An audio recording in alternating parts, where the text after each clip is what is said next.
Еркіндігім, қасиеттім, қастерлім. Өзің барда өзегімде жоқ шермің. Кеше сенің келбетіңді арман қылып, бодананы бұлға ендім басқа елдің. Бабалардың басын тігіп бәйгеге, аналардың жанарына жас. Бостандық бізге оңайлықпен келген жоқ. Ата-бабаларымыз азаттық жолында арпалысты. Талай зұлмат замандар мен нәубеттерде бастан өткерді. Осының бәрі халықтың есінде сақталып, ұрпақтан ұрпаққа берілуге тиіс. Биыл әйгілі желтоқсан оқиғасына 35 жыл толады. 1986 жылы өрімдей ұл қыздарымыз Кеңес одағының қаһарына қаймықпай ұлт намысы үшін алға шықты. Осы күннен соң тура 5 жыл өткенде тәуелсіздігіміз жариялануымыздың символдық мәні зор. Бұл орайда азаттықтың алғашқы қарлығаштары желтоқсан қаһармандардың азаматтық ерлігі лайықты бағасын алып, жоспарлы түрде насихатталу керек.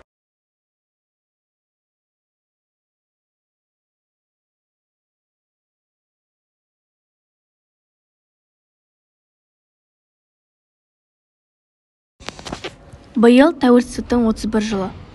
Тәуелсіздіктің 30 жылын шартты түрде 3 онжылдық белеске бөліп қарастыруға болады. Оның әр қайсысы атқарған миссиясы тұрғысынан ғасырдың жүгін арқалап тұр. Мен азаттықтың алғашқы 10 жылдығын жаңа Қазақстанның іргетасын қалау кезеңі деп атар едім.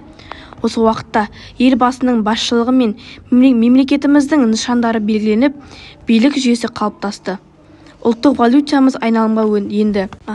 Екінші 10 жылдық қазақ елінің керегесін кеңейту кезеңі. Осы жылдарда мемлекетіміздің тұғырын нығайып, экономикалық әлеуметіміз арта түсті. Үшінші 10 жылдықта шаңырағымыз биіктеп, өсіп өркендеп, мерейлі мемлекетке айналдық. Шекара мәселесін біржола шештік. Қазақстан 2050 стратегиясын қабылдап, өзі дамыған 30 елдің қатарына қосылуды межеледік.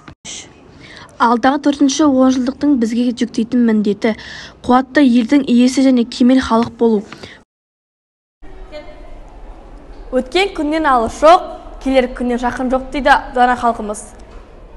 Ендеше, тәуелсіздігіміздің 31 жылдығы құтты болсын. Сіздермен бірге болған мен, Кенжебаева Нұржамал, арнайы мен репортермін байқау үшін.